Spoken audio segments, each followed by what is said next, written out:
a BAFTA poll bizarrely names Tomb Raider protagonist Lara Croft as the most iconic video game character of all time. Wow. I'm sorry, what? According to the results of a recent public poll conducted by the British Academy of Film and Television Arts, the most iconic video game character of all time is not Mario, Sonic the Hedgehog, or even Pac-Man, but rather the dual pistol-wielding protagonist of the Tomb Raider franchise, Lara Croft. I think this is a fail in polling because I think more people know Pikachu. I was just going to say Pikachu. Like, it's more popular than freaking Lara Croft. The question is, did the person making the poll just forget to put Mario, Sonic, Pac-Man, and Pikachu in the poll? Like, did people scroll down and just say, fuck it, I just select one, Tomb Raider? Like my mom doesn't know who Tomb Raider is, or Lara Croft. My mom knows who Pikachu is. My grandmother knows who Pikachu is. It's not even close. Yeah, he's in the Thanksgiving Day parade. Of course, your family knows. Yeah, where's the Lara Croft balloon? Yeah. Let me see an inflatable Lara Croft with giant knockers. I know this is shocking to you, but us Canadians don't actually have a Thanksgiving Day parade. Believe it or not, you still know it exists. Just like how your family knows that Pikachu exists, despite being total squares. We don't watch the Thanksgiving Day parade that you watch. Does your grandmother watch Pokemon? No, but she wouldn't have learned about. There. She wouldn't have learned about Pokemon from the Thanksgiving Day parade, is what I'm saying. Because we don't. He was using the Thanksgiving Day parade as a metric of popularity. Okay, moving on. This guy who likes gay sex.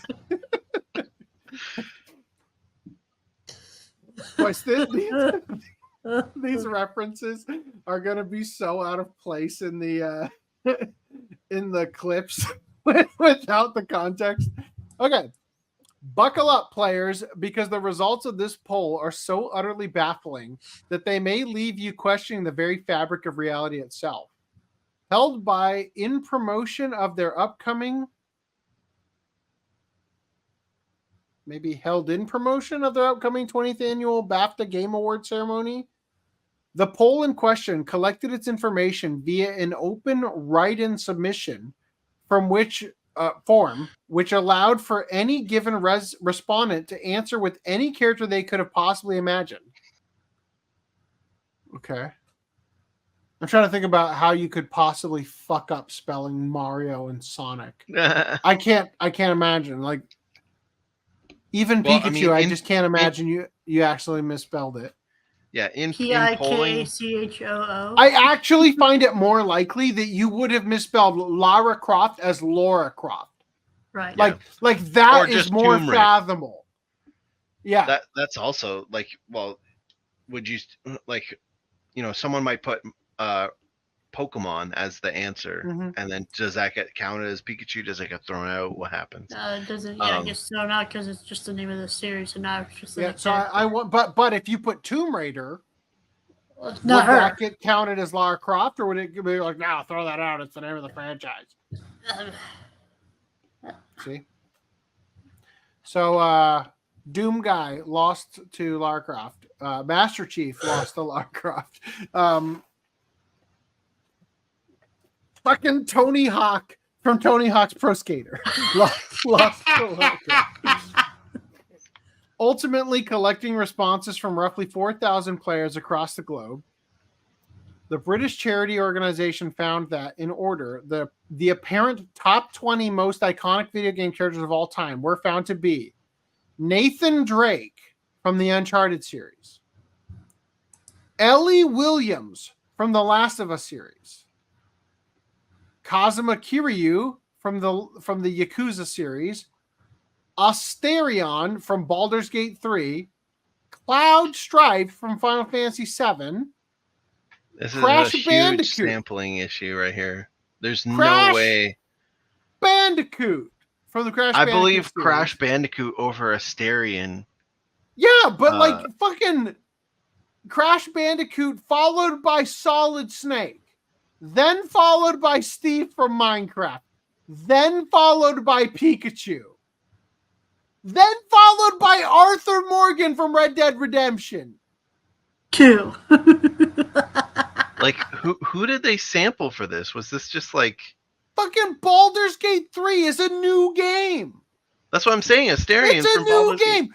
2 different characters so far have come into this from fucking... The question needed to be who is the most recognizable, but instead they phrase it in such a way people like, who's your favorite video game character? Oh, definitely Asterion, right? Like Kratos from God of War, Master Chief, Link is number 7. Pac-Man beats Link. Sackboy from Little Big Planet beats Pac-Man. Sonic the Hedgehog beats Sackboy. Fucking Agent 47 from a Hitman. At least Mario's number 2, right? Oh my god. The top 20 should be 6 Mario characters in there. Like, come on. And then Lara Croft from Tomb Raider series. Did they accidentally title it Characters You Want to Bang from video games? Something like characters that awoken your young sexuality? No, Mario would have been number 1 then. Yeah, Wario. You mean Wario with the bubble butt. Did you notice Donkey Kong wasn't on the list? In recognition of her Player's Choice win, Lara Croft's original voice actress in the original series, Shelley Blonde, will make an appearance at the BAFTA Awards to accept the award on the heroine's behalf. She's gone from being very pointy and childlike in drawing to very filmic, Blonde told the BBC following Lara Croft's polling win. What is so iconic about Lara Croft is the fact that she is a female lead in a video game.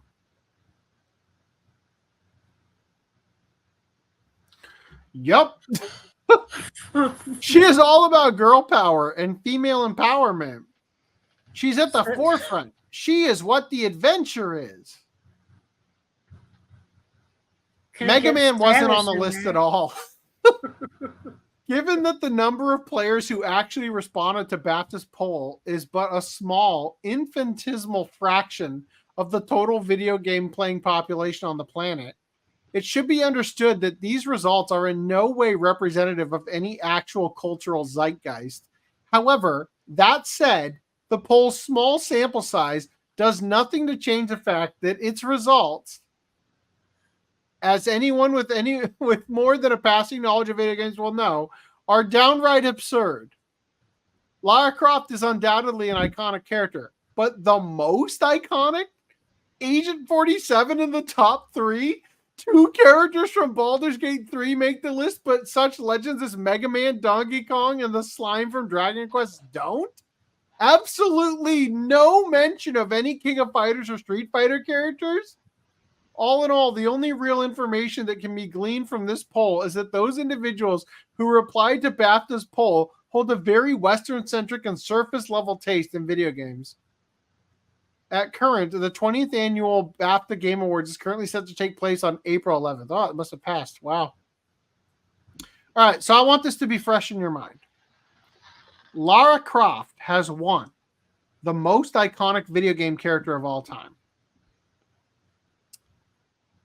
Tomb Raider, Shadows of the Truth, a tabletop RPG guidebook, confirms Crystal Dynamics is working to apologize for the franchise's colonial origins. Hold on. Let me explain this a different way. British adventurer Lara Croft will transition, keyword here, from being a raider of tombs to a seeker of truth as Evil Hat Productions and Crystal Dynamics seek to redefine the Tomb Raider series in order to escape its colonial past. The colonial past is that she raids tombs, meaning she takes things that culturally do not belong to her. Savvy says, hold up, may I inquire if this is official language or not? Is this truly an attempt to rebrand an iconic character who in her current state as a Tomb Raider was voted in the West as a top character? If she is so loved, why did she need change? Motherfucker. Stabby, what an eloquent way of putting it. If she is so loved, why do you have to change her? But it gets fucking worse. Why? Why? What is it about tabletop games that require them to cater to disabled people, but also cater to them in this weird, bizarre way where they get to play as themselves instead of just, you know, the fantasy of being whoever the fuck you want to be, your dark elf character or some shit, right? Also, the people working on it, who previously worked on Thirsty Sword Lesbians, yikes. They are Gay Spaceship GMs, and this Tumblr person, right? It's pretty obvious, right? I don't need to read this. I've been holding on to this for over a month at least. I'm glad we get to finally talk about it. So it says here, in the latest instance of the Western video game industry's incessant obsession with unnecessary virtue signaling, the guidebook for the Tomb Raider Shadows of Truth tabletop role-playing game has revealed that current franchise developer Crystal Dynamics is actively working to both apologize for and distance the action-adventure series from its colonialist roots. Developed by tabletop RPG production studio Evil Hat Productions, who readers may remember as the publisher behind the attention-desperate title Thirsty Sword Lesbians, Tomb Raider Shadows of Truth puts players in the role of a truth seeker, described in-game as, quote, contemporaries of Lara Croft who strive to reveal long-hidden knowledge and thwart those who would steal and exploit artifacts for their own gain. These are Lara Croft's homies. This is who she hangs out with when she's not, you know, raiding tombs. As a truth seeker, players are tasked with exploring various locales and ruins in service of solving any number of ancient mysteries, the exact details of which are determined for each campaign by the Keeper of Truths, essentially the game's equivalent of a dungeon master. Unsurprisingly, in light of both the premise of its source franchise and the tabletop RPG itself, Tomb Raider Shadows of Truth requires players to raid various ruins and uncover the various clues and historical truths they contain therein. To this end, in an ostensible attempt to avoid their work of being problematic, Evil Hat Productions includes a disclaimer within the game's guidebook explaining to players that while the Tomb Raider franchise was based on the idea of being an archaeologist explorer, Crystal Dynamics had since moved to distance Lara Croft and her future adventures from their original concept.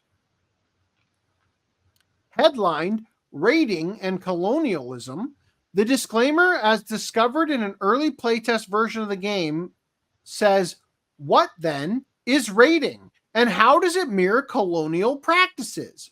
Raiding, as depicted in the original Tomb Raider games and stories, involves going to ancient tombs and historical sites of different civilizations and acquiring artifacts. It operates on the assumption of finders keepers that grants raiders with the means and drive to claim ownership of artifacts, regardless of whether they have any historical or cultural claim to the treasure. Okay. 1 billion years go by. Everybody is dead. You're the last survivor on Earth. I'm sorry, I can't take these resources that would be valuable to me because I don't have cultural claim to them. What the shit?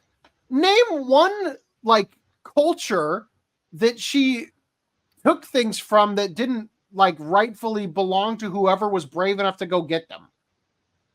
Is that not what's happening in Indiana Jones and Tomb Raider and all that? I mean, the whole idea is stupid.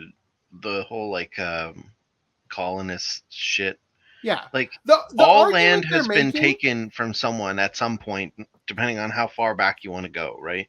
They're basically making the claim that what happens in Indiana Jones or Tomb Raider is actually equivalent to national treasure, where you steal the Declaration of Independence, right? Like that has cultural claim to the United States citizens. Like that has historical value there. Nobody fucking gives a shit about the ceremonial dagger stuck in the bottom of a 300-foot drop in a goddamn Aztec pyramid. Nobody has claim to that, okay?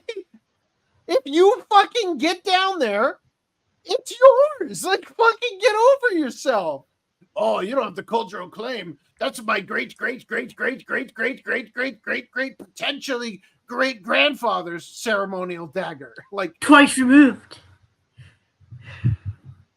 later games released in the franchise have started the work of addressing this by having Lara Croft acknowledge her past mistakes and try to understand and show respect for the cultures and communities she comes in contact with.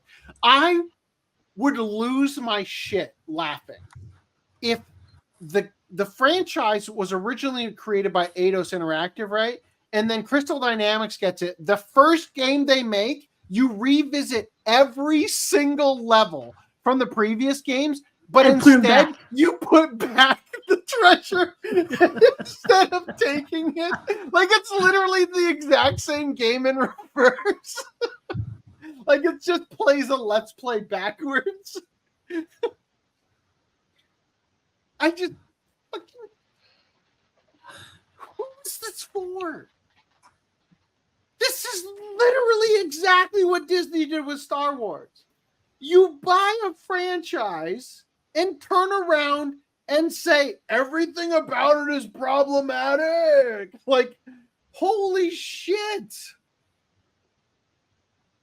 What is the purpose of?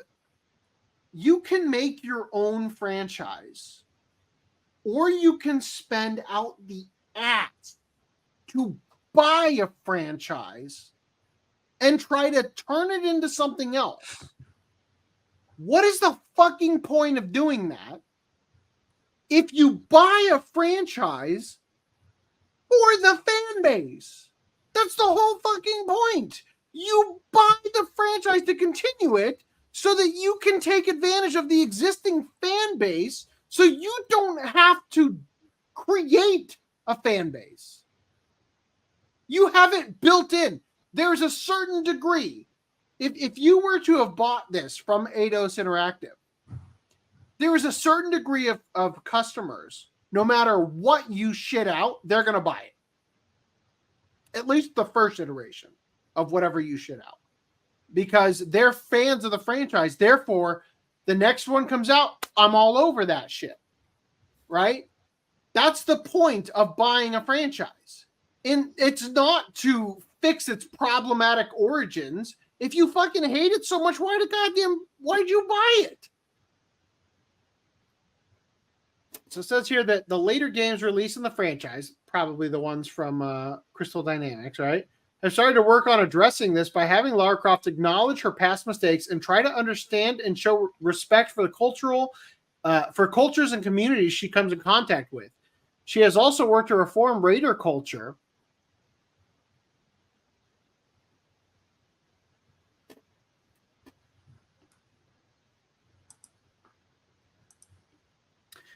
Imagine a Somali pirate. Brothers, we've been going about this all wrong. Like, drug dealers. Listen, everyone. this has actually been a bad thing. You know, like what?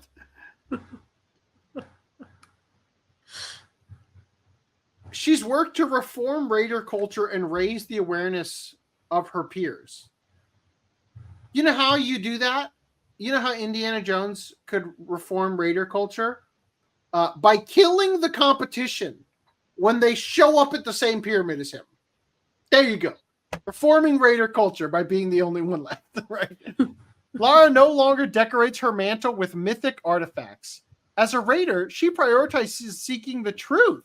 Much of this game is inspired by her humanity, struggle with heroism, and her tenacity. Okay. Where does she get her funding?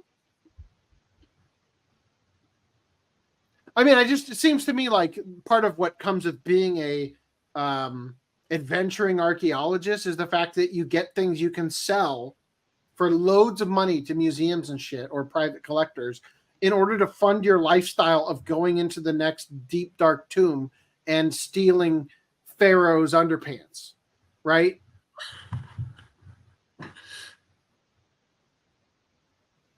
We believe that all three aspects are an important component in creating a game that celebrates history and culture while acknowledging the respect and work required to live in a world wounded by colonialism. Colonialism is the best thing that has happened to most countries on the planet. I hate to say it.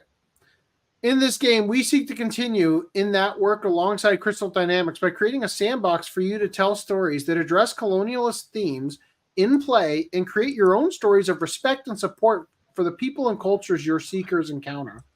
Holy fuck. Any thoughts? I'm not going to be buying this. No, nobody's going to buy this. Yeah, they nobody. aren't going to sell a single soul. copy. The only person who's going to buy this is the grandmother who walks into the bookstore and goes, Tomb Raider, my granddaughter loves that. And then Melanie Mac That's the thing we saw. No! That's the thing we saw in Thanksgiving Parade with the big boobies. Yeah, it's like that. That's that movie starring Angelina Jolie that my late husband watched on repeat. Yeah, so Melanie Mack says the same people who pretend to care about women took one of the most globally recognized feminine icons who was rebellious and carved her own path against the norm and not only masculinized her, but also made her conform her problematic behavior to suit social expectations or societal expectations. So from this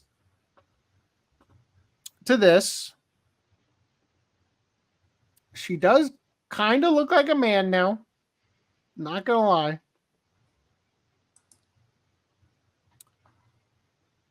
I would not say she looked much better.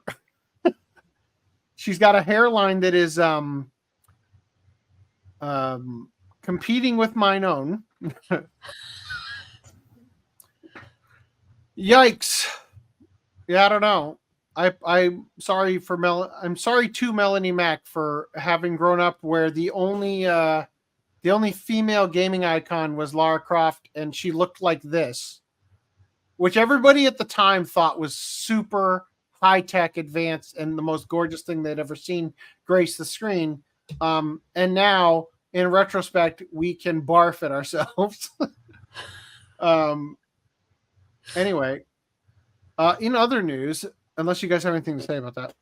It's the same shit we've gone over. It's like people who really don't care or pretend to care about the property don't actually fucking care. They just want to steal somebody else's. So